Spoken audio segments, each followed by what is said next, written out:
믿음으로 고백합니다. 이 길을 알게 되어 나의 삶은 복되다.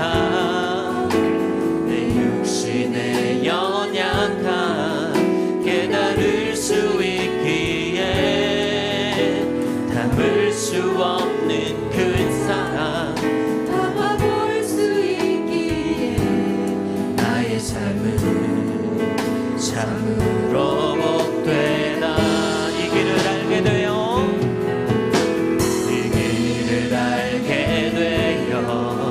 나의 삶은 복되다. 내 육신의 연약함 깨달을 수 있기에 담을 수 없는 큰 사랑 담아볼 수 있기에 나의 삶은 참으로 복되다. 아버지의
할렐루야. 우리 하나님께서 우리 가운데 큰 복을 허락하여 주시는 줄로 믿습니다. 우리 그 믿음을 고백하시는 여러분들, 우리 힘차게 박수하며 우리 하나님을 찬양하며 나갑시다.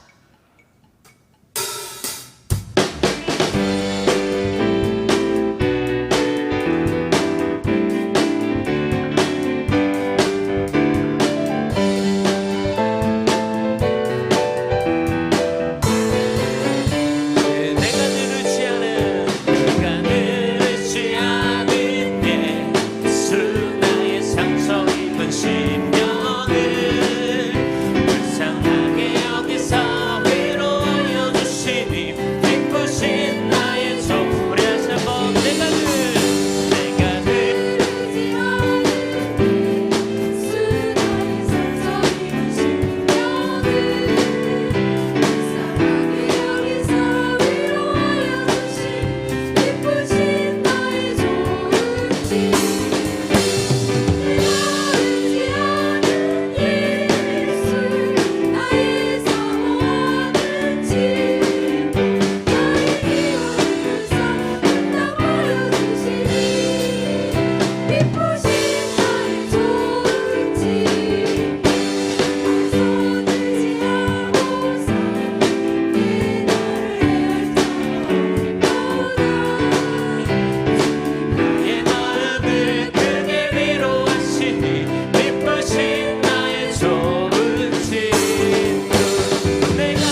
두 손 들고 찬양할까요? 주의 영원하신 팔, 주의 영원하신 팔 함께 하사 항상 나를 아멘 붙드십니다. 할렐루야. 어느 곳에 가는지 요동하지 않음은 주의 팔을 의지합니다. 할렐루야. 우리를 붙드시는 우리 하나님께 감사의 박수를 올립시다. 할렐루야.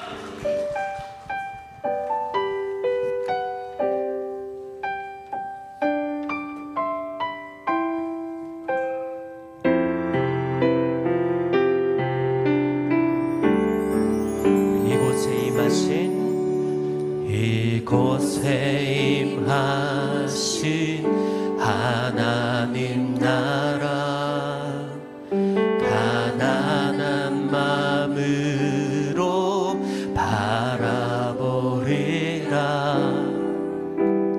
먼저 그 나라 그 뜻 구하며 나의 삶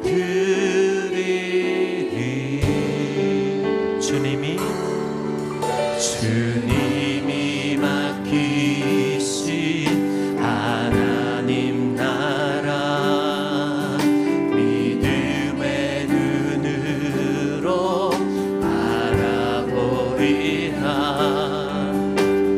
하늘의 뜻이 이 땅 가운데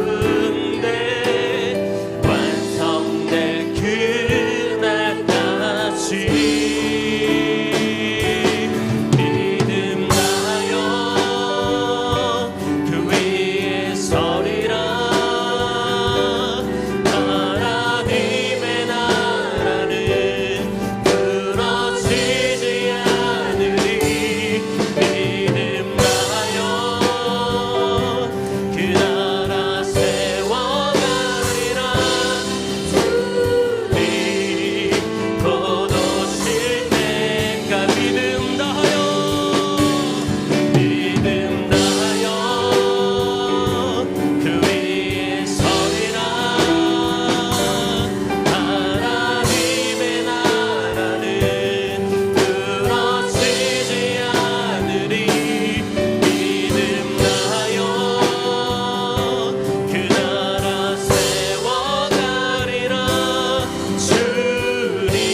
시간 다 같이 합심으로 우리 통성으로 기도하며 나가길 원합니다. 하나님, 이 땅 가운데 하나님의 나라가 임하게 하여 주시옵소서.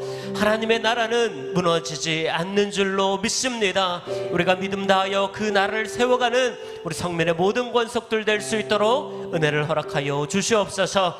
오늘 말씀을 증거하며 나가시는 사랑하는 담임 목사님 가운데 함께하여 주시옵시고 우리가 그 말씀을 통하여서 하나님 나라를 세워가는 우리 귀한 일꾼 될 수 있게 달라고 우리 다 같이 합심으로 우리 통성으로 우리 믿음으로 기도하며 나가겠습니다. 할렐루야. 하나님 아버지 감사합니다. 주여 하나님 아버지께서 하나님 모든 우리들 가운데 성령으로 충만하게 주님 역사하여 주실 줄로 믿습니다. 하나님 아버지께서 이 시간 우리와 함께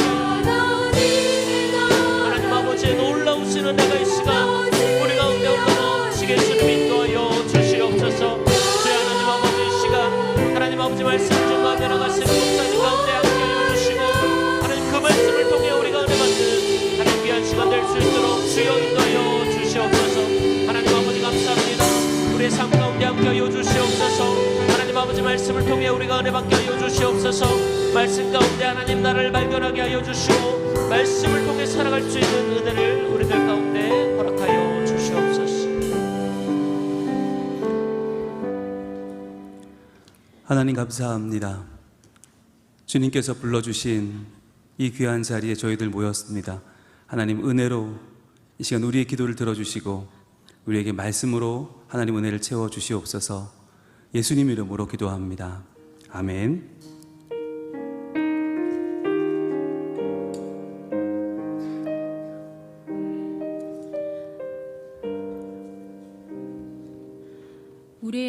힘과 방패가 되시는 하나님 아버지, 오늘도 각자의 삶의 현장에서 함께 하셨음을 감사합니다.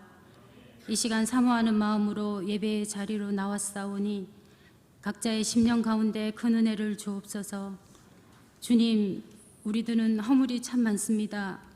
우리의 어리석음으로 죄를 짓고 그 죄로 인해 우리의 이웃들에게 상처를 줍니다. 이러한 우리의 모습을 용서하여 주시고 공률한 은혜와 예수의 보혈로 깨끗게 하여 주옵소서.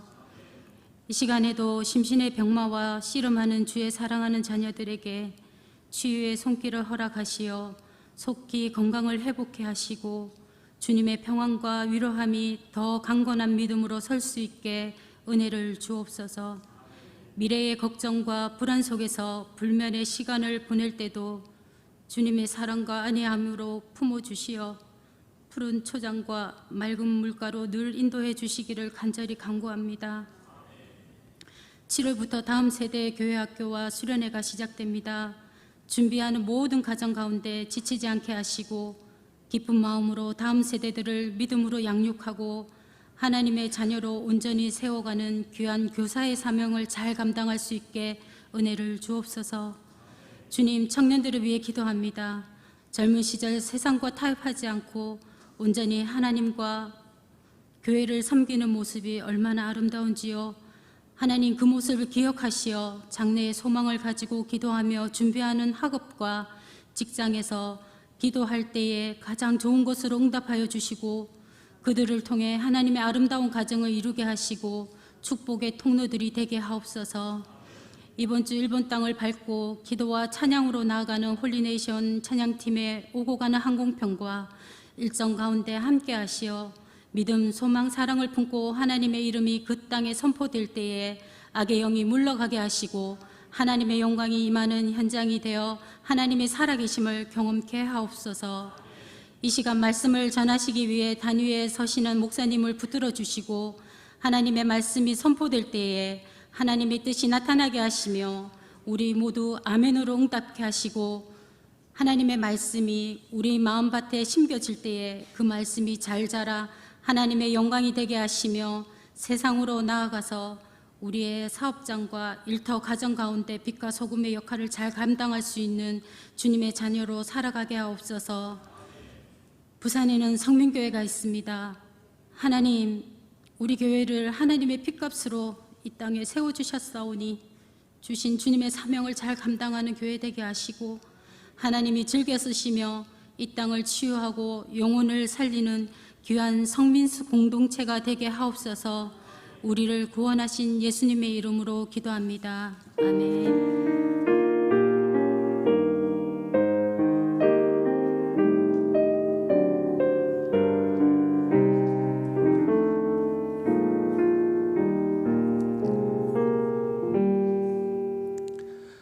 오늘도 수요 기도에 나오신 여러분들 환영합니다. 먼저 윤혜원 권사님 죄송합니다. 제가 새벽 부흥회랑 착각을 했네요. 지금 말씀을 전하러 빨리 올라가야지라는 마음이 너무 성급했어요. 죄송합니다. 얼마나 당황하셨을까.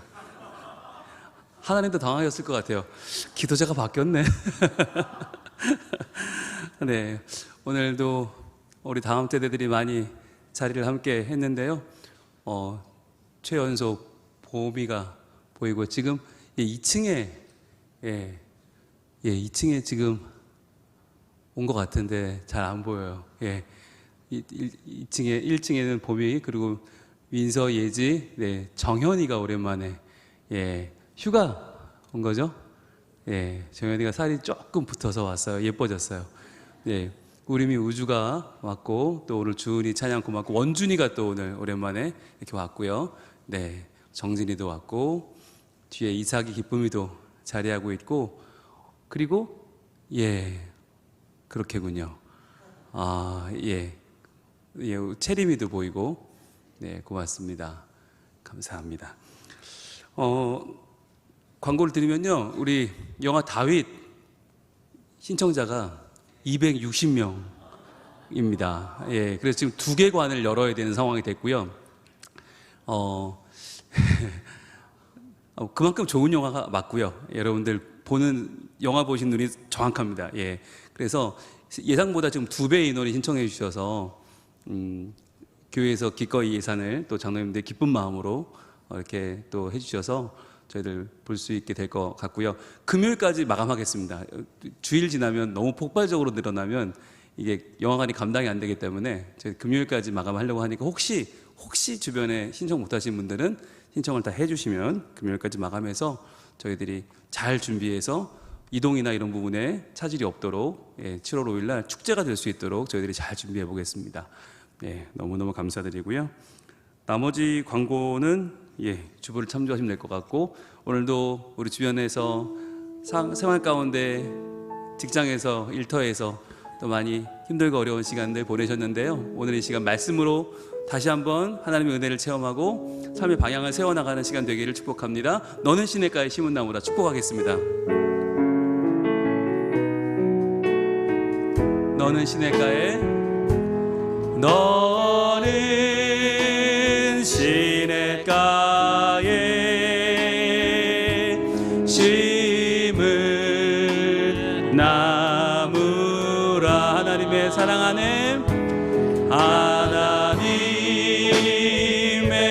사랑 안에 믿음 뿌리 내리고 주의 뜻대로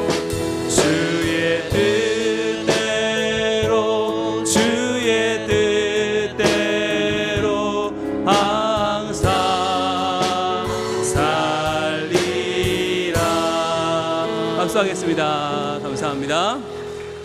하나님 말씀 마태복음 6장 12절입니다. 마태복음 6장 12절 한 절 말씀을 우리가 함께 한 목소리로 봉독합니다. 시작.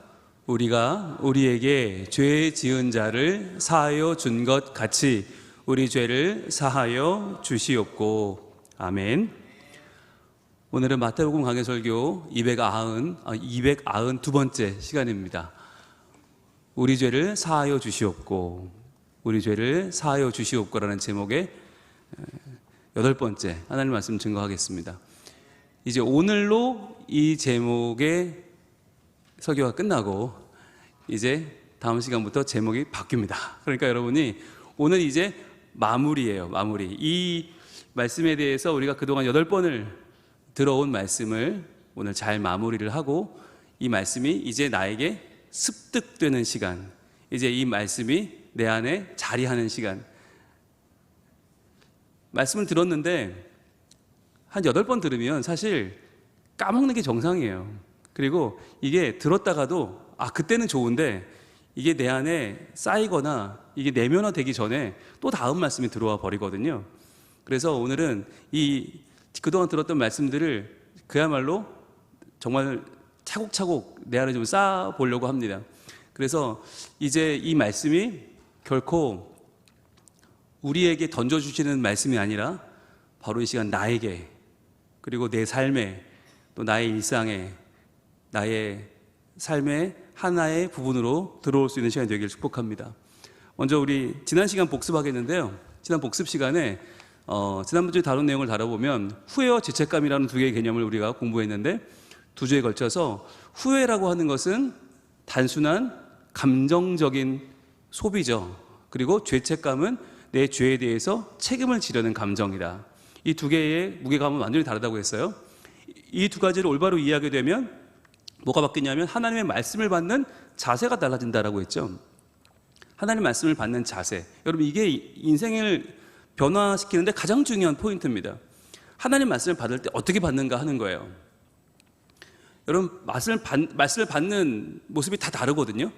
어떤 분들은 심각하게 받기도 하고, 어떤 분들은 조금 가볍게 받는 것 같은데 그러면서도 내 안에 그 말씀이 채워지기도 하고, 여러분 뚫어지게 보는데 딴 생각하기도 하고, 우리는 다 달라요. 그런데 말씀을 받는 태도가 그럼 어떻게 달라지는가? 우리는 과연 말씀을 받고 우리의 죄가 떠오르게 될 때 말씀을 제대로 들으면 당연히 나의 죄가 떠오를 수밖에 없어요. 그리고 내가 그렇게 살지 못하는 내가 드러날 수밖에 없는데, 그럴 때 후회하는 사람은 거부한다고 그랬어요. 그 말씀을 듣고 마음에 찔려서 내가 돌을 들고 치게 되는 경우가 바로 후회로 거부하는, 그 말씀을 전하는 자를 입을 막으려고 하는, 그래서 내 귀를 막고 일시에 달려드는 모습이 후회하는 모습이죠. 거부하는 모습이죠. 그러나 죄에 대해서 책임감을 느끼는 이 죄책감을 가지면 온전히 회개하게 되고 정말 그 죄와 싸우게 되고 그 죄를 범하는 나를 극도로 싫어하고 그 자리에서 내가 애통하면서 그러한 나와 전련하게 되는, 그래서 새로운 나와 만나서 나의 삶을 새롭게 개척해 나가는 변화가 일어나게 되죠. 자, 그렇게 하기 위해서 하나님 주신 말씀이 바로 오늘 본문 말씀이었는데요. 같이 한번 읽어볼까요? 시작. 우리가 우리에게 죄 지은 자를 사하여 준 것 같이 우리 죄를 사하여 주시옵고 라고 하는 거였죠. 우리의 죄를 사하여 주시는, 여러분 이게 얼마나 우리에게는 감사한 일인가. 우리가 죄를 후회하며 거부하지 않을 수 있는 이유는 그 죄에 대하여 책임감을 가지고 하나님 앞에 나갈 수 있는 이유는 바로 하나님이 우리 죄를 사하여 주시기 때문이죠. 만약에 내 죄를 내가 다 책임져야 한다면 우리 도망갈 거예요. 감당할 수 있는 사람이 없어요.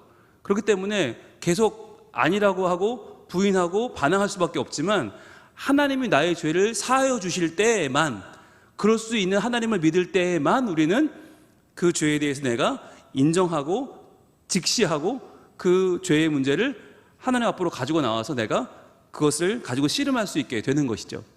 그러니까 나는 그것을 해결할 능력이 없지만 하나님께서는 그 죄까지도 아시고 품으시고 능히 변화시키는 하나님이시기 때문입니다. 자, 그래서 우리가 세 가지로 정리했는데, 첫 번째는 우리는 말씀을 통해서 죄를 지적받을 때 마음 깊이 일단 찔리죠. 찔림이 오고 찔려서 버틸 수 없는 지경에 이른다고 했어요. 주로 이제 우리가 후회할 때, 후회라는 감정의 소비로 말씀을 대할 때 주로 왜 나를 지적하지? 라는 마음이 들리고, 그리고 그 마음이 찔려서 견딜 수 없는 지경에 이르게 될 때 우리는 이것을 후회함으로 거부하게 되는 그런 영향력이 우리 안에 생기는 거죠. 그런데 두 번째는 이런 경우도 있어요. 이 찔림은 이제는 돌이켜야겠다, 이제 내가 이렇게 살면 안 되겠구나 라고 하는 변화를 향한 결단과 실천으로 이어지는 경우도 있죠. 그래서 우리가 두 가지를 지난주에 보면서 사도행전 7장과 2장의 사건을 봤어요. 7장에 나오는 스데반 사건은 유대인들이 이 말씀을 듣고 찔려서 그걸 죽이려고 했고 죽여버렸고, 그러나 2장에서는 이 말씀을 듣고 똑같이 찔렸는데 베드로에게 나와서 우리가 어찌할꼬 라고 하면서 회개하고 새로운 삶을 살게 되었죠. 이 결단과 실천, 이 핵심이 어디에 있는가? 바로 죄에 대해서 후회로 바라보는가 죄책감으로 바라보는가, 이 차이라고 했어요. 그래서 우리는 말씀을 듣고 좋은 말씀 잘 들었습니다로 돌아가는 게 아니라 우리는 이제부터 결단과 실천으로 내 삶을 바꾸어 나가야 된다고 그랬죠. 그러기 위해서 세 번째 중요한데요, 후회는 나를 과거에 주저앉게 하지만 죄책감은 살아있는 오늘과 미래를 기대하게 합니다. 여러분, 죄책감이란 말을 더 이상 피하실 필요가 없어요. 도망가실 필요가 없어요. 이 심리학이나 사회 용어에서 죄책감이라는 단어를 굉장히 싫어합니다. 왜냐하면 네가 뭘 잘못했어 그렇게 말하거든요. 애 기죽이지 말라고 그래요. 야, 죄책감 그러지 마. 그런 거 다 사회에서 만들어낸 그런 사회적인 용어지, 너는 그런 거 해당 없어, 너는 죄책감 갖지 마, 너는 그냥 밝고 행복하게 살아 라고 세상은 말하거든요. 그게 세상이 말하는 위로예요. 그런데 여러분, 그렇게 살아서는 절대 그 전에 해결이 안 돼요. 무조건 우리 애가 잘했으니까 우리 애는 건드리지 마세요. 여러분, 이런 방식으로는 그 아이를 제대로 키울 수가 없어요. 뭘 잘못했는지 우리가 인정하는 것부터가 시작이죠. 그래서 이제 오늘 이 본문에서 우리가 우리 죄를 사하여 주시옵고의 마지막 결론으로 들어갈 텐데, 이제 우리가 이 본문의 우리 죄를 사하여 주시옵고의 결론은 어디로 갈 거냐면, 이 우리라는 게 어디부터 어디까지냐라고 하는 질문이에요. 우리의 죄. 여러분, 예수님은 나의 죄라고 하지 아니하시고 우리의 죄라고 그랬어요. 근데 우리의 죄라고 하면 항상 여기에는 뭐가 생기냐면 하나의 함정이 생겨요. 우리라고 하는 말 속에는 자칫하면 내가 빠진 우리가 돼버릴 수 있어요. 많은 분들이 이건 우리의 문제야 라고 말할 때 속으로는 그건 너의 문제야 라고 말하는 거죠. 우리가 겪어내야 될 문제야, 이건 우리가 고쳐야 돼 라고 할 때 나는 빠지는 거예요. 이건 너희들의 문제야 라고. 그러니까 이렇게 생각해 보세요. 제가 만약 여러분들한테 교회에 문제가 생겼는데 여러분 이것은 우리 목회자들의 문제입니다 라고 말한단 말이에요. 그럼 제가 뭐라고 생각할 수 있어요? 아, 최 목사 왜 그랬어?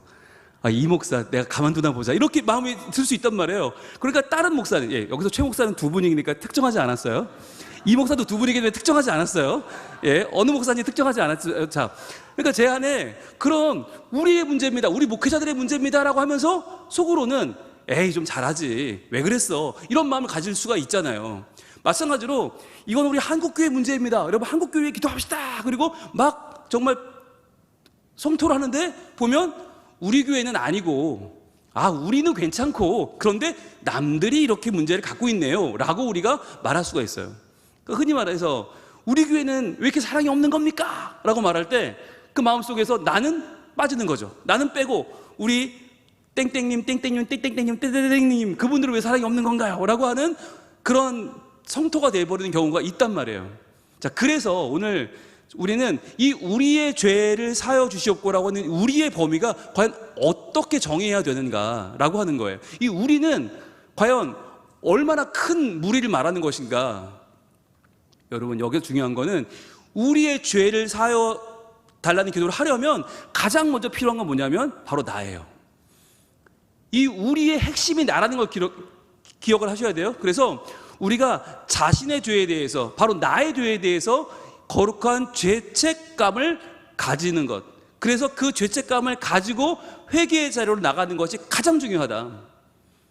이건 더 이상 우리 가정의 문제가 아니에요. 더 이상 우리 선교회의 문제가 아니고, 이건 더 이상 우리 부서의 문제가 아니고, 이건 우리 교회의 문제가 아니에요. 여러분, 한국 교회가 어디 있어요? 우리 교회인 거지, 내 교회인 거지, 나인 거지. 이건 목사들의 문제입니다. 그 목사들은 누구예요? 바로 저의 문제인 거예요. 여러분, 그렇게 우리가 문제를 좁히고 좁혀야 그렇게 우리라고 하는 핵심이 시작되지, 그 핵심이 넓혀지는 순간 그냥 나의 책임은 없어지고 남에 대한 지적과 성토만 남는 거죠. 그래서 이 죄책감을 가지고 회개자로 들어간다고 하는 것은 뭐냐면 남의 죄를 정죄하거나 고발하지 않는 것입니다. 그러니까 오늘 우리가 우리 죄를 사하여 주시옵고라는 기도를 이제 오늘 마무리하려면 뭘 점검해 봐야 되는가? 나는 과연 남의 죄에 대해서 고발하는 사람인가? 정죄하는 사람인가? 그것을 지적하는 사람인가? 아니면 그런 모습을 봤을 때 먼저 나를 돌아보고 하나님, 저는 어떤 사람입니까? 라고 묻고 있는 사람인가? 이게 중요한 거예요. 그래서 우리가 다른 사람의 죄에 대해서 민감하고 그것을 따지고 들고 그것을 예민하게 바라볼 때 점점 나의 죄는 사라져버리는 거예요. 나의 문제는 사라져요. 나는 의인이 되어버리는 거죠. 나는 거룩하고 나는 문제가 없어지는 거예요. 그러니까 나는 다른 사람의 죄를 더 예민하게 바라보고 더 많이 나는 그것을 지적해도 돼 라고 생각하고, 하나님, 우리 교회는 사랑이 없습니다. 하나님, 우리 교회는 왜 이 모양입니까? 라고 기도하게 되는 거죠. 여러분, 실제로 정말 수많은 목사님들의 이야기를 들어보면 교회 안에서 새벽기도 시간에 큰 소리로 기도하는 분들이 많대요. 근데 그 기도가 때로 너무 아프다는 거예요. 너무너무 아프다는 거예요. 그렇게 기도하는 분들 있어요. 우리 목사님 설교 좀 잘하게 해주세요, 하나님. 다 들으라고. 우리 목사님 설교는 들을 게 없어요, 하나님. 지루해 죽겠어요, 졸려 죽겠어요, 하나님. 정말 우리 목사님 설교 좀 잘하게 해주세요. 그거를 쩌렁쩌렁 울리게 새벽기도 시간에. 와, 목사님 앞에서 기도하다가 민망해서 도저히 기도를 할 수가 없어서 그냥 조용히 일어나 나가셨다는 그런 이야기를 심심치 않게 들어요. 그게 뭐냐면 하나님 앞에 기도라고 하는 것을 이용해서 우리는 내가 빠져나갈, 나는 아니고요, 하나님, 저 아닌 거 아시잖아요. 저는 괜찮고 남들이 문제예요 라고 우리는 기도를 통해서 수많은 지적과 고발과 고소를 남발할 때가 있다고 하는 것이죠. 자, 그래서 나에 대한 철저한 자복이 먼저다. 오늘의 핵심 키워드는 자복입니다. 우리 죄라고 할 때 우리 죄에서 내가 빠진 우리들의 문제, 우리들의 현실, 우리들의 민낯을 드러낼 때 나는 없다는 거죠. 나는 여전히 빠져나가고, 나는 선하고, 나는 거룩하고, 그리고 나머지가 문제다라고 말하는, 그래서 항상 내 가족이 문제고 우리 부서가 문제고 우리 교회 중직자들이 문제고 나는 아니고 이렇게 빠져나갈 때가 얼마나 많이 있냐는 거예요. 자, 그래서 한번 보겠습니다. 첫 번째는 진정한 회개는 하나님과 나와의 독대가 이루어지는 광야에서 시작돼야 된다. 여러분, 이게 회개의 시작의 장소적인 개념이에요. 광야예요. 광야. 왜 광야가 필요한가? 이 광야는 다른 누군가가 보이지 않아요. 다른 사람의 잘못을 지적할 수 없어요. 내가 다른 사람을 고발할 만한 다른 사람의 자체가 아예 없어요. 광야 나가보세요. 아무도 없어요. 그 뙤약볕 아래서 장렬하는 태양 아래 아무도 있을 수 없어요. 그 자리에는 하나님과 나밖에 없는 그런 자리가 광야입니다. 하나님이 이스라엘 백성을 광야로 인도하신 이유는 뭐냐면 더 이상 너희가 섬기는 그 우상들, 그 수많은 우상들을 좀 제거하고 만나자는 거예요. 너희들 나한테 나올 때도 그 온몸에 덕지덕지 숨기고 가지고 있는 그 온갖 우상들, 누라빔들, 그 세상적인 그 자랑하는 것들을 다 내려놓고 나와 만나자라고 하시는 자리가 광야거든요. 그러니까 이제 우리의 회개도 우리 죄를 사하여 주시옵고 이거 하러 어디를 가야 되는가? 사람들이 많은 있는 공간에서 하나님 저 사람 문제가 얼마나 많은지요. 우리의 죄를이 아니라 바로 광야에서 나와 하나님이 1대1로 만날 때에 그 나에 대한 자복이 먼저 필요하다는 거죠. 그래서 나를 드러내는 교만을 이기지 못하면, 여러분, 이게 가장 큰 죄예요. 왜냐하면 교만은 스스로 깨닫지 못하기 때문에 가장 큰 죄가 됩니다. 나는 깨끗하고 나는 괜찮고 나는 문제가 없어 보이기 때문에 이 교만이라는 죄는요, 점점 자기를 더 깨끗한 사람처럼 인식하게 하고 저 죄인이 아닌 것처럼 인식하게 하기 때문에 교만은 우리에게서 자복을 뺏어가는 가장 주범입니다. 그래서 교만하게 되면 또 자랑하게 되죠. 나만큼만 하라고 그래. 나만큼만 열심히 하라고 그래. 나는 아무 문제가 없어. 다른 사람들이 문제야. 그래서 우리의 회개는 남들을 향하는 위선이 될 때가 많이 있다는 거예요. 하나님, 눈물을 흘리며 기도하죠. 하나님, 우리 교회 다음 세대가 사라지고 있습니다. 그런데 왜 저렇게 교회 지 새끼들 안 데려오는 걸까요? 이러면서 막 왜 저렇게 애들을 안 아껴주고 애들한테 후원도 안 하고 기도도 안 하고. 아니, 자기는 아무 문제가 없는 거예요. 자기의 어려움은 전혀 자기의 난감함을 모른 채 그냥 나는 이미 잘하고 있으니까 라고 하는 마음 때문에 다른 사람을 계속해서 고발하는 위선이 될 때가 너무 많다. 그래서 여러분, 기도하며 우는 게 중요한 게 아니에요. 눈물이 났다고 다 기도를 잘한 게 아니에요. 중요한 건 기도의 내용입니다. 과연 그 기도가 어떠한 내용으로 기도했는가가 중요한데요. 자, 그때 이제 마태복음 3장으로 한번 가볼 텐데요. 그때에 세례 요한이 이르러, 자, 그때가 어디냐면 이제 때가 참의 그때입니다. 이제 구약과 신약 사이에 무려 400년간의 침묵의 기간이 끝나고 이제 말라기 이후로 아무 하나님의 말씀이 사라졌던 그 시간이 끝나고 예수님이 등장하신 그때에 세례 요한이 이르러 유대 광야에서 전파하여 말하되, 여러분, 광야가 처음 복음이 전파된 자리였어요. 여러분, 신기하지 않습니까? 복음은 어디서 전해야 됩니까? 부산역이죠. 복음 어디서 전해야 돼요? 서면 한가운데 아니면 해운대 백사장 거기서 전해야 되는 거 아니에요? 적어도 광안리 사람들이 엄청 많은 거기서 전해야지 효과가 있지. 왜 광야예요? 광야는 아무도 없잖아요. 거기서 전하면 목만 아파요. 근데 왜 광야에 전할까요? 바로 그 광야가 하나님과의 독대가 이루어지는 자리이기 때문에, 그 자리가 바로 자복이 가능한 자리이기 때문에 그 자리에서 우리는 광야에서 하나님을 만나는 거예요. 자, 광야에서 전파하여 말하되 회개하라, 천국이 가까이 왔느니라 하였으니. 여러분, 이 말을 누가 듣죠? 누가 들어요? 시간이 지나면 사람들이 많이 한 명, 두 명 오게 되면 듣겠지만 제일 먼저 이 말을 누가 들어요? 내가 듣는 거예요. 여러분, 광야에 아무도 없다고 그랬죠? 아무도 없어요. 내가 먼저 듣는 거예요. 세례 요한은 아무도 없는 광야에서 회개하라 라고 스스로에게 외치며 천국이 가까이 왔느니라 라고 스스로에게 회개하며 자복하는 하나님과의 만남을 먼저 시작했다는 거예요. 마치 교회를 개척했는데 아무도 없어요. 설교를 해야 돼요. 그럼 설교 안 해요? 아니요. 그때는 자기에게 설교하는 거예요. 아무도 없지만. 근데 그 설교가 그 목사님의 가슴을 채우고 그것을 울리고 그것을 터뜨릴 때 그 말씀이 이제 능력으로 뿜어져 나올 때 한 명이 오게 되고 그 한 명을 끌어안고 또 한 명이 오게 되고 그 한 명의 눈물로 또 한 명이 오게 되는 거지. 마치 세례요한은 그랬던 거예요.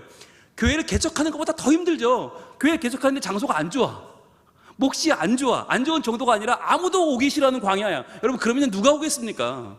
근데 거기서 회개의 소리를 외쳤을 때, 내가 먼저 하나님께 자복했을 때 내게 없던 능력이 나타나는 거예요. 하나님과의 관계가 회복되니까 하나님이 일하시는 거예요. 그래서 하나님 필요한 사람들을 보내주시는 거예요. 여러분, 이게 하나님 일하시는 방식이에요. 하나님은 몫이 좋고 뭐 장소가 삐까번쩍하고 사람들이 많이 몫이 왔다 갔다 하는 그 목 좋은 자리라 부응하는 게 아니라, 먼저 그 안에 있는 사람들이 자기의 죄를 고백하고 하나님 앞에 회개하고 하나님 앞에서 온전한 광야의 삶을 살 때 변화가 일어나는 거죠. 계속 볼까요? 자, 이때 예루살렘과 온 유대와 요단강 사방에서 다 그에게 나와. 자, 놀라운 일이죠. 훨씬 살기 좋은 예루살렘에서 온 유대와 요단강 사방에서 다 그에게 나왔어요. 어디로 온 거예요? 광야로 온 거예요. 왜? 거기에는 뭐가 있어요? 자복이 있어요. 회개와 자복이 있는 자료로 나온 거예요. 나와서 뭐해요? 자기들의 죄를 자복하고. 왜 나온 겁니까? 자복하러 나온 것입니다. 여러분, 이게 시대를 변화시키는 가장 중요한 힘이에요. 가장 중요한 힘은, 그들은 다른 사람을 정죄하거나 다른 사람을 고발하러 나온 게 아니라 자기들의 죄를 자복하러 나온 거예요. 자복했기 때문에 요단강에서 그에게 세례를 받았습니다. 여러분, 세례를 받는 것이 이 당시에는요 어마어마한 결단입니다. 세례를 받는다는 건 이 당시에 할례의 세계를 떠나는 걸 의미해요. 할례의 세계, 정통 유대인 세계를 떠나서 새로운 기독교의 세계로 나아오는 것인데, 자, 계속 볼까요? 이렇게 이어집니다. 요한이 많은 바리새인들을 발견합니다. 사두개인들을 발견합니다. 이게 정통 유대인들의 가장 굵은 무리죠. 머리가 굵은 무리들이죠. 가장 교만하고 가장 세속적이고 그러면서 가장 종교적인 척하는 사람들이죠. 자, 그들이 세례 베푸는 대로 오는 것을 보고 이르되, 자, 세례 베푸는 데 보고 그들이 뭐 하는 거야? 슬그머니 오는데 뭐라고 말해요? 독사의 자식들아 라고 말합니다. 독사의 자식들아. 여러분, 이거 굉장히 심한 말이죠. 실제로도 심한 말입니다. 야, 이 뱀 같은 놈들아, 야, 이 흉악한 놈들아, 야, 이 악한 놈들아 라고 하는 아주 큰 욕을 하신 거예요. 자, 요한이 욕을 하면서 누가 너희를 가르쳐 임박한 진노를 피하라 하더냐. 자, 이들은 지금 왜 나온 거예요? 임박한 진노를 피하러 나왔어요. 그럼 그 외에 다른 사람은 왜 나왔다고요? 아까 자기 죄를 자복하러 나왔다고요. 자, 그런데 그러면 바리새인과 사두개인은 자기 죄를 자복하러 나온 게 아니라 뭐라로 나왔어요? 임박한 진노를 피하기 위해서. 그러면 이들은 이 자리에 나와서 뭘 할까요? 자기 죄를 자복하지 않으면 뭘 할까요? 그동안 하던 걸 하겠죠. 남들을 정죄하고 남들을 비난하고 남들을 고소하고 남들을 고발하는 그 일을 계속하는 거예요.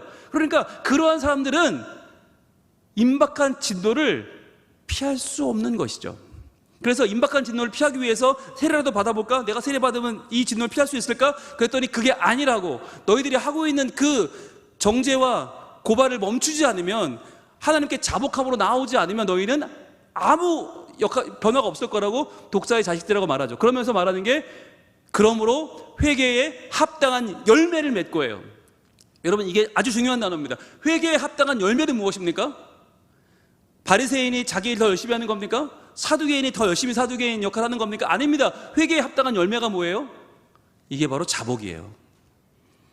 너희와 저 사람들의 가장 큰 차이가 뭔지 알아? 저들은 자기 죄를 자복하고 있는데 너희는 너희 죄를 자복하지 않아. 남의 죄를 정죄하고 고발하는 건, 그건 회개가 아니야. 마치 하나님 우리 죄를 사하여 주시옵고 우리가 다 죄인입니다, 저만 빼고요. 이건 회개가 아니란 말이에요. 그래서 회개에 합당한 열매인 자복, 너희 죄를 자복해라. 그리고 중요한 거, 속으로 아브라함이 우리 조상이라고 생각하지 말라. 이건 뭐냐면, 아브라함이 우리 조상이야. 우리 조상. 그러니까 못 건드려, 아무도 우리를. 우리는 왜? 우리는 아브라함의 후예니까. 그걸로 우리는 충분한 권리와 충분한 자격이 있어 라고 생각하는 거죠. 여러분, 이게 얼마나 위험한 것입니까? 나는 아브라함이 내 조상이니까 나는 죄를 지어도 괜찮아. 나는 어느 정도 교만해도 되고 나는 자랑해도 괜찮아. 그런데 아브라함의 조상이 아닌 저 이방인 놈들은 다 지옥의 땔감이야 라고 말하는 그 교만함이요. 그 선택적 교만함과 그 선택적 선면의식이죠. 자, 그러면서 뭐라고 말하냐면 이렇게 이어집니다. 내가 너에게 이르노니 하나님이 능히 이 돌들로도 아브라함 자손이 되게 하시리라. 너희가 그렇게 자랑하는 혈통, 그렇게 자랑하는 너희들의 명문 가문, 야 그거 이 돌들로도 할 수 있어. 그 말이 뭐예요? 그거 아무것도 아니야 라고 하는 거죠. 너희들이 그렇게 금과 옥조로 붙들고 있는 너희의 그 혈통, 전에 내려오는 전통, 그거대로만 해야 된다고 너희가 생각하는 바로 그거 아무것도 아니야 라고 말씀하시는 거죠. 그러니 그걸 내려놓고 어디에 올인하라고요? 자복하라고요. 너희 죄를 자복하지 않으면 너희가 어떤 가문이든 어떤 사람들이든 어떤 부류에 속해 있든 어느 공동체든 아무 의미가 없다는 말이에요. 여러분, 성민교회 다니면 다 라고 말할 때 얼마나 많은 오류가 있습니까? 성민교회 다니면 다 A 합니까? B 합니까? C 합니까? 그렇지 않아요. 이 안에 있어도 다 다르죠. 모두가 달라요. 우리의 신앙은 각자의 신앙이 다 다른 거예요. 각자의 신앙의 색깔이 다르고 성향이 다르고 정도가 다르고 농도가 다르고 깊이가 다르고 넓이가 달라요. 그런데 우리는 흔히 나는 성민교회에 다니니까 라고 그걸로 안심하고 그걸로 방패에 삼고 그걸로 내 명찰을 붙일 때가 있다고 하는 거예요. 나는 어느 교단이니까, 나는 적어도 어느 정통 무리 속에 속해 있으니까, 여러분 그걸로 자신을 포장할 수 없다는 거죠. 정작 내 자신이 하나님 앞에 어떤 사람이냐, 아무리 믿음의 명문 가문 사람이라도 하나님 그거 돌돌로도 할 수 있다는 거예요. 너희가 큰 교회라고, 이름 있는 교회라고, 유명한 교회라고 그걸로 만족하는 순간 그거 다 돌덩이가 되어버릴 것이다. 그러니까 이 시간 더 중요한 건 나를 제대로 알고 나를 제대로 보고 나를 제대로 고백하는 것, 이것이 정말 중요한 것이겠죠. 자, 그러면서 뭐라고 말씀하시냐면 이미 도끼가 나무 뿌리에 놓였대요. 나무 뿌리, 자, 우리는 보이는 열매만 봐요. 그리고 그 줄기, 야, 잎이 무성해요. 와, 굉장하다, 어마어마한데, 그런데 이미 도끼가 나무 뿌리에 놓여 있다. 보이지 않는 뿌리, 우리 속에 있는 교만, 우리 속에 있는 전통에 대한 신뢰, 우리 속에 있는 나의 믿음이 아니라 눈에 보이는 것들로 나를 치장하고 나를 보호하려는 그 모든 자존심에 이미 도끼가 놓여 있다는 거예요. 그러면서 좋은 열매를 맺지 아니하는 나무마다 찍혀 불에 던져지리라.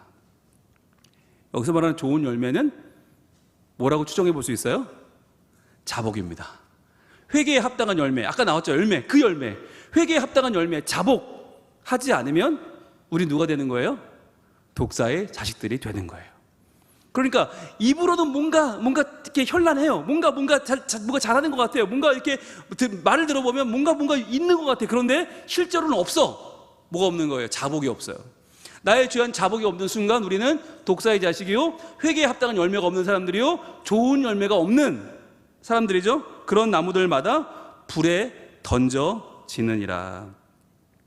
찍혀 불에 던져지느니라. 여러분, 여기에 대한 두려움을 우리는 가져야 된다는 거예요. 좋은 열매를 맺지 아니하는 나무마다 찍혀 불에 던져지리라. 어느 나무가?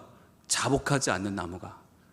계속해서 죄에 대해서는 민감해질 수 있어요. 우리가 8주간 설교를 들었기 때문에 죄에 대해 민감해졌어요. 그런데 그 민감함을 어디에다 적용하느냐 하는 거예요.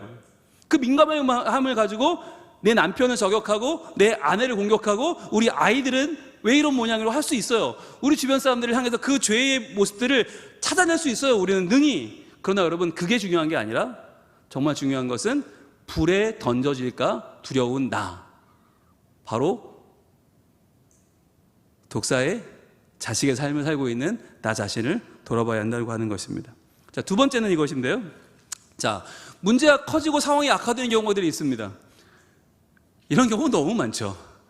정말 생각지도 않은 일들이 생기고 그 일은 곧 커집니다. 곧 눈덩이처럼 커지죠. 자, 그렇게 됐을 때 그 원인이 어디 있는가 바르게 살피는 것이 믿음이에요. 여러분, 우리는 문제가 생기면 야, 이거 누구 때문이지? 야, 이거 누가 잘못한 거야? 야, 이거 또 누가 사고를 친 거야? 라고 쉽게 생각해요. 왜냐하면 그래야 내가 빠져나갈 수 있으니까. 이걸 누구 책임을 만들어야 되니까. 여러분, 저는 어렸을 때 동화책 읽으면서 정말 가슴이 아팠던 동화가 있었어요. 어느 마을이 있는데 그 마을에 기근이 들면, 흉년이 들면 어떻게 하나요? 사람들이 모여서 회의를 합니다. 그리고 가장 예쁜 처녀를 구렁이에게 바치는 거죠. 왜 그런 동화가 있었을까? 지금 생각해 보면 사람들은요, 그 기근과 흉년의 책임을 누군가에게 돌리려는 게 아닐까요? 그래서 한 처녀가 구렁이에 받쳐지면 구렁이님이 그 처녀를 드시고 그 마을에는 평화가 찾아오는 그런 정말 가슴 아픈 이야기들. 그래서 주인공이 나타나죠. 나타나서 처녀인 척하고 옷을 입고 댕기를 달고 거기를 구덩이를 들어가서 그 구렁이를 처치하죠. 그리고 그 마을에 평화가 찾아오는 그런 식의 이야기를 어렸을 때 읽으면서 저는 그 주인공의 칼날에 쓰러지는 구렁이가 통쾌했던 게 아니라 그 여인이 받쳐지는 그 상황이 너무 마음이 아팠어요. 그 여인은 무슨 죄가 있어요? 어떤 마을은 여인을 다 바쳐서 더 이상 바칠 사람이 없어서 그 족장의 여인을 바치는 그런 이야기를 보면서 제가 이거 무슨 죄지 그분들은? 이런 마음을 갖게 됐죠. 여러분, 우리는 이게 현대판으로도 이루어지고 있어요. 현대판으로도 무슨 문제가 생기면 그걸 자꾸만 누군가에게로 책임을 지우려고 하는 거죠. 그래야 내가 빠져나갈 수 있으니까. 이건 누구 책임이야? 이거는 뭐 어떤 사람들 책임이야? 네, 이 얘기를 길게 하면 너무 사회적인 얘기가 돼버리니까 누군가에게 책임을 자꾸 모으려는 이런 마음들이 우리에게 있단 말이에요. 근데 여러분, 거기에 대해서 어떻게 생각해야 되는가? 하나님께서 함께 하시는 회복은 언제나 나의 죄를 자복하는 성도의 고백에서 시작됩니다. 이게 너무너무 중요한 포인트예요. 하나님이 함께 하시는 회복은 누가 문제가 아니에요. 저 사람들이 문제가 아니고 항상 나의 죄를 자복하는 자들에게서 시작된다. 그게 성도의 고백이에요. 절대로 하나님 우리가 죄를 지었습니다가 아니라 하나님 제가 죄를 지었습니다. 하나님 제가 문제입니다. 하나님 저에게서 이 죄가 시작됐네요 라고 하는 고백이 가장 시작이고 가장 먼저다. 그러면 그럼 왜 예수님은 우리라고 말씀하셨을까요? 내가 먼저 자복할 때 그때부터 나부터 시작되는 우리가 이제 다시 형성이 되는 거예요. 나의 자복부터 그게 내 아내의 자복이 되고 내 아들의 자복이 되고 내 이웃의 자복이 되고 점점 늘어나서 우리 모두가 자복하는 우리들 모두의 공동체의 자복이 바로 우리 죄를 사하여 주시옵고가 되는 거죠. 즉 나를 제외한 너희들끼리 모여있는 우리가 아니라 가장 나를 중심으로 한 가장 가까운 사람들부터 자복하는 우리의 공동체, 그렇게 공동체는 하나님 안에 회복될 수 있다고 하는 것입니다. 자, 우리 느헤미야 1장을 볼 텐데요. 하가라의 아들 느헤미야의 말이라 이렇게 시작을 해요. 느헤미야라고 하는 사람이 등장하는데 느헤미야가 어디 사느냐가 중요해요. 아닥사스다 왕 제12년 기슬루월에 내가 수산궁에 있는데, 수산궁은 바사 제국입니다. 페르시아입니다. 지금의 이란입니다. 그러니까 이 느헤미야는 이스라엘이 망할 때 태어나지도 않았어요. 이 사람은 포로로 잡혀와서 바벨론이 망하고 바사 제국이 올라오는 동안에 이미 몇 대의 세월이 지난 다음 사람이에요. 자, 그런데 그 느헤미야가 수산궁에 살고 있었던 사람인데, 우리로 말하면 제1교포가 된 지 몇 대가 지난 사람인데, 자, 유다와 예루살렘 사람들의 형편을 물은즉 그쪽에 사람이 와서 물어봤어요. 어떠냐? 그랬더니 뭐라고 하냐면 예루살렘 성은 허물어지고 성문들은 불탔다 하는지라. 지금 문제가 생긴 거예요. 아주 큰 문제가 생겼어요. 이 나라가 망한 것도 지금 억울한데 예루살렘 성이 허물어진 지 오래되고 성물은 불타고 지금 다 지금 엉망진창이 된 거예요. 자, 이랬을 때 그가 반응을 하는데, 내가 이 말을 듣고 앉아서 울고 수일 동안 슬퍼하며 하늘의 하나님 앞에 금식하며 기도하며 이르되. 여러분, 이 반응을 보세요. 그는 예루살렘 성이, 그 성문이 허물어지고 불탔다는 말을 듣고 제일 먼저 에이, 정치하는 놈들이 다 그렇지 라고 말하지 않았어요. 에이, 왕족들은 뭐 한 거야 라고 하지 않았어요. 에이, 거기 남아있는 사람들은 과연 뭘 한 거야 라고 하지 않았어요.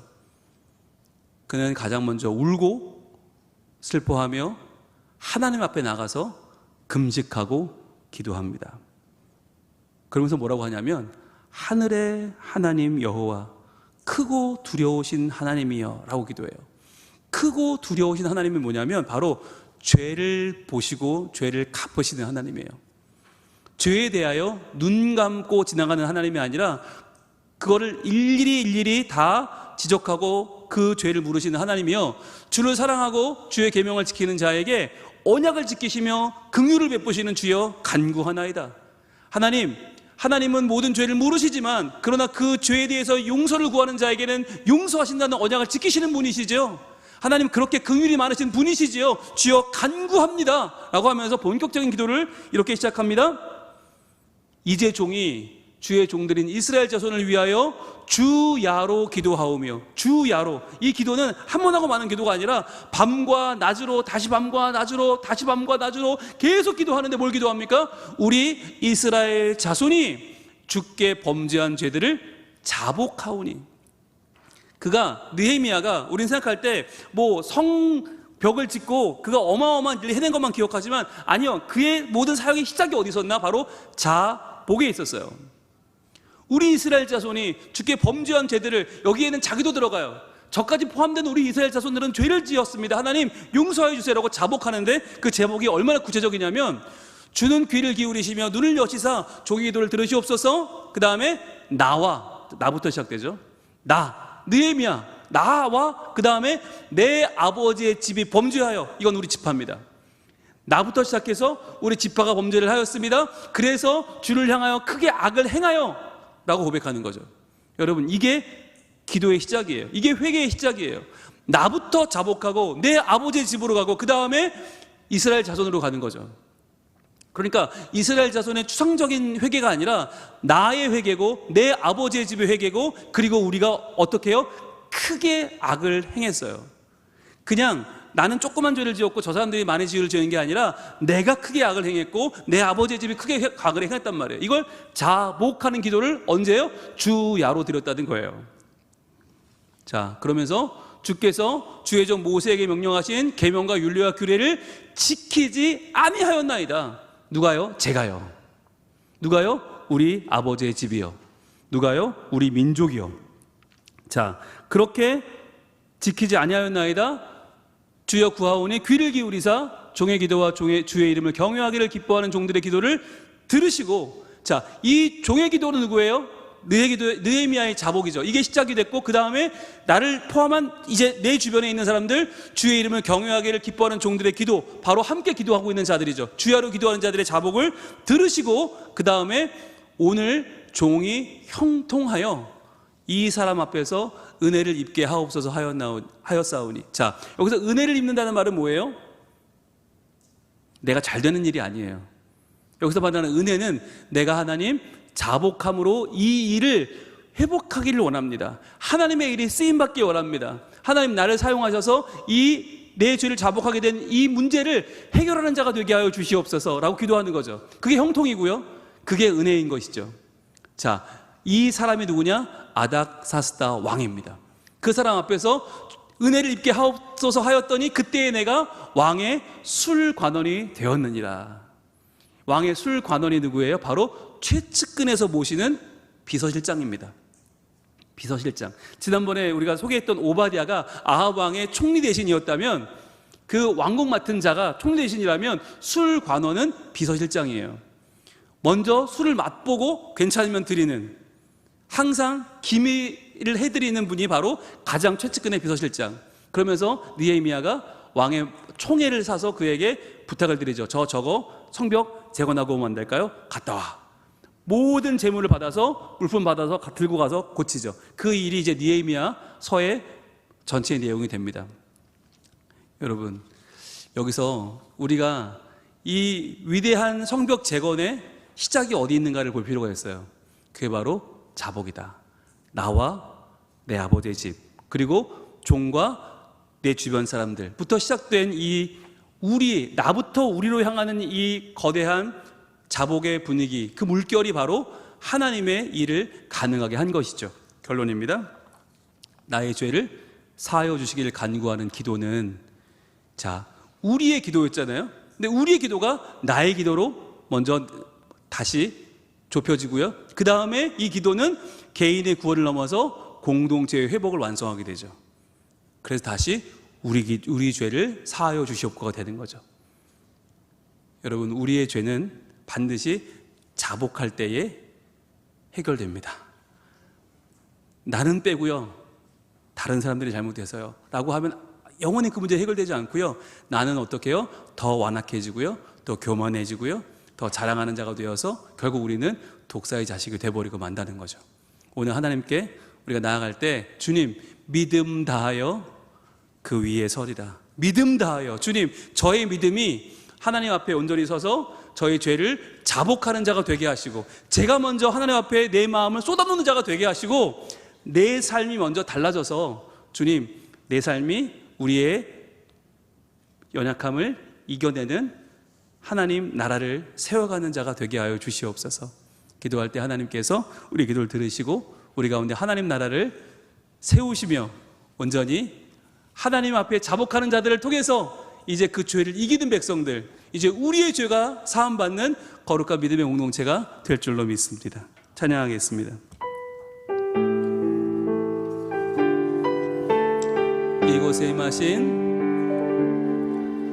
이곳에 임하신 하나님 나라, 가난한 마음으로 바라보리라. 먼저 그 나라 그 뜻 구하며 나의 삶 드리. 주님이 맡기셨습니다. 그 하나님 나라를요, 주님이 맡기신 하나님 나라, 믿음의 눈으로 바라보리라. 하늘의 뜻이, 하늘의 뜻이 이 땅 가운데 완성될 그날까지 믿음 다하여 그 위에 서리라. 하나님의 나라는 무너지지 않으리. 믿음 다하여 그 나라 세워가리라.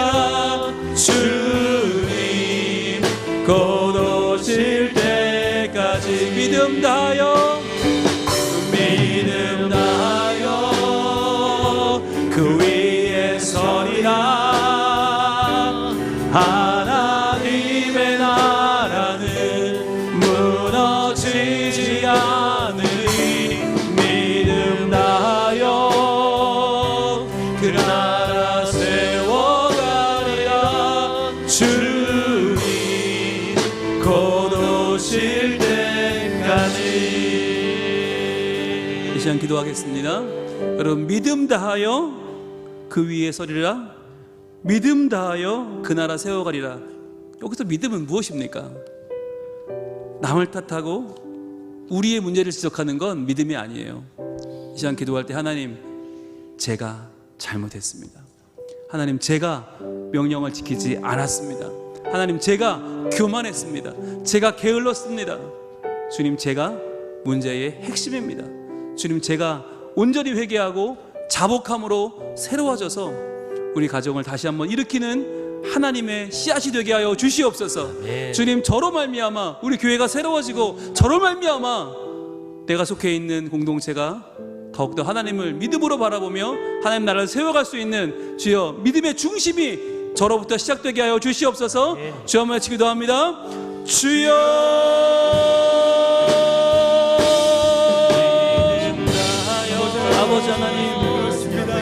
주님께서 우리에게 주시는 이 귀한 말씀을 다시 한번 받기를 원합니다. 주님, 우리는 남의 탓을 하고 쉽게 정죄하고 쉽게 지적합니다. 그러면서 누가 이렇게 만들었냐고, 왜 이렇게밖에 못하냐고 우리 쉽게 이야기합니다. 주님, 그러나 이 시간 우리가 정말 우리가 우리 연약함을 고백하며 우리의 죄악됨과 우리의 교만함과 우리의 문제를 주님 온전히 고백하며 나가기 원합니다. 주여 아버지 하나님, 우리 용서해 주시옵소서. 저를 용서해 주시옵소서. 저의 문제가 아닙니까? 저의 연약함이요, 저의 우유부단함이요, 저의 무지함이 아닙니까? 아버지 하나님, 저부터 회개하고 저부터 문제를 인지하고 자복하며 나갈 때 아버지 하나님, 주님께서 우리에게 은혜 주시고 저를 세워 주시옵소서. 믿음 다하여 그 위에 서리라. 하나님의 나라는 무너지지 않으리. 믿음 다하여 그 나라 세워가리라. 주님 곧 오실 때까지. 하나님, 믿음 다하기를 원합니다. 더 이상 남을 탓하고 문제를 지적하는 세련된 신앙인이 아니라 투박하지만 나의 연약함을 고백하며 나의 죄를 자복하며 하나님 앞에 그 죄를 들고 나가 그 죄의 해결을 위하여 눈물을 뿜는 하나님 앞에 무릎 꿇는 사람 되게 하여 주시옵소서. 아멘. 그리하여 우리로 말미암아 문제가 해결되기 시작하여 점점 정화되는 우리 가정이 되고 우리 교회가 되고 우리 공동체가 되게 하여 주시옵소서. 아멘. 그리하여 주님, 정말 믿음으로 사는 저희들 되게 하시고 하나님을 기쁘시게 하는 저희가 되게 하시고 많은 생명을 살려내는 저희들이 되게 하여 주시옵소서. 아멘. 예수님 이름으로 기도합니다. 아멘. 우리 두 번째로 기도할 텐데, 우리 교회 청년 플러스 그리고 나눔 7명의 우리 정말 창창한 청춘들이 이번 금요일 날 일본에 가서 토요일에 그곳에서 버스킹을 합니다.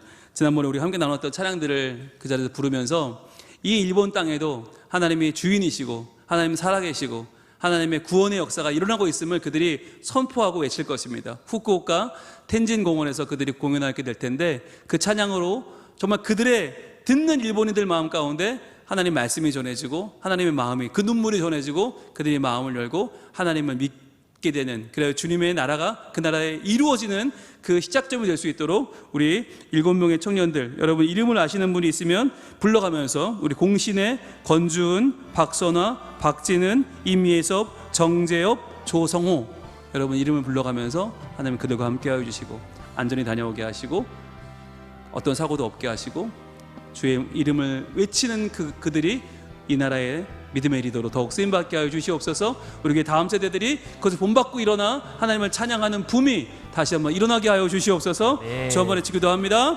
주여, 아버지 하나님, 우리 홀리네이션스 7명의 청년들을 위해 기도합니다. 주여, 7명의 청년들, 우리 홍신의 권주은, 박선아, 박지은, 임혜석, 정재혁, 조성호, 7명의 청년들이 이제 일본으로 넘어가서 그곳에서 하나님을 찬양하며 하나님 이름을 외치고자 합니다. 주님, 그들 가운데 주님이 계셔서 하나님께서 그들의 영광을 받으시며 하나님 놀라운 이름을 증거하며 주의 이름을 찬양하며 주님의 살아계심을 증거하는 청년을 되게 하여 주시옵소서.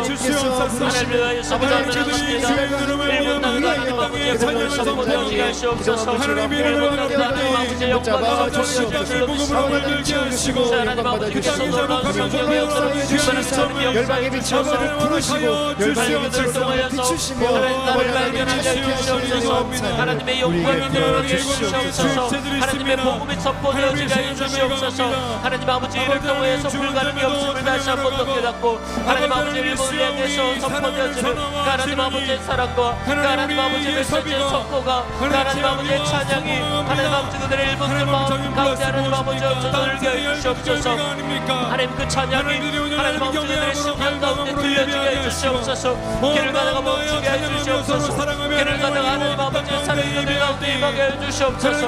그래서 하나님 아버지 일본으로 선포되어지는 하나님 아버지 그 찬양들 가운데 하나님 아버지의 놀라우신 은혜를 함께 하여 주시고 하나님 아버지 이들을 통해 하나님의 영광이 드러나며 이들을 통해 하나님의 영광이 선포가 되어주고 하나님 아버지 성기의 은총이 타오르게 부족함이 없도록 주여 하나님 아버지 인도하여 주시옵소서. 하나님 아버지 함께 하여 주시옵소서. 주 하나님 아버지 시오에 함께 하여 주시옵시길 바랍니다.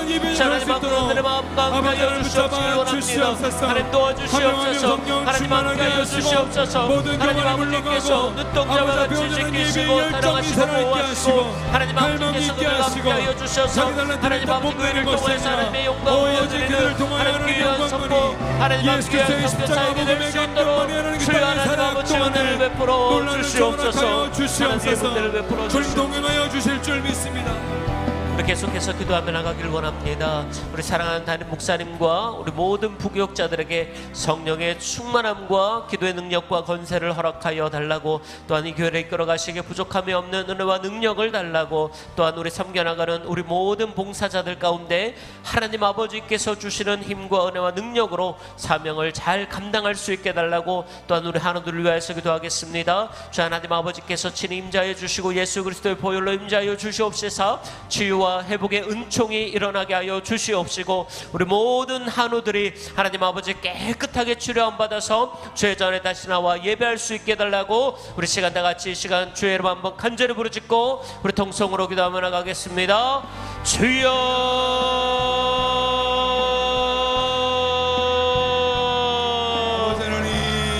할렐루야. 하나님 아버지 감사합니다.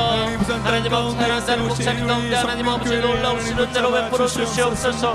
하나님 아버지 믿음의 권능으로 하나님 아버지 붙들어 주시옵소서. 하나님 아버지 말씀의 권능이 임하게 해 주시옵소서. 말씀의 권능들 가운데 주 하나님 아버지 믿음으로 나아가게 해 주시옵소서. 주 하나님 아버지 이를 다해 주시옵소서. 성령의 노름을 입혀 주시옵소서. 성령의 지혜를 허락하여 주시옵소서. 말씀을 준비하며 나가실 때마다 죄로 함께 해 주시고 하나님 아버지께서 베풀어 주시는 놀라운 은혜와 성령의 은총이 하나님 그 모든 하나님 아버지 목사님 가운데 불러놓으시게 하여 주시옵소서. 오 주 하나님 아버지 함께 하여 주시옵소서. 우리 모든 부격자들의 삶 가운데 하나님 아버지 함께 하여 주시고 주 하나님 아버지께서 동참하여 주시옵소서.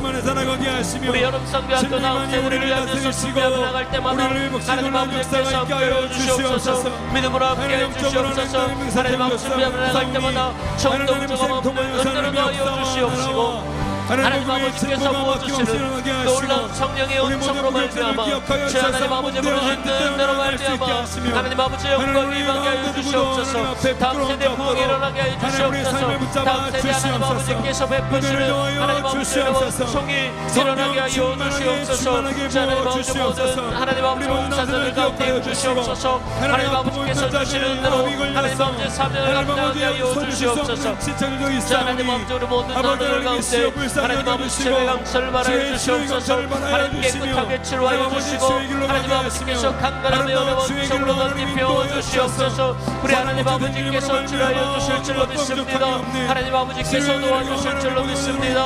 하나님 아버지께서 함께하여 주시고 하나님 아버지께서 도와주시고 하나님 아버지께서 눈먼 자를 뜨게 하셨듯이 안전뱅이를 고쳐 일으켜 세웠듯이 죽은 자를 일으켜 세웠듯이 하나님 아버지께서 치료하여 주시고 속히 함께 주님 인도하여 주시옵소서. 계속해서 기도하시다.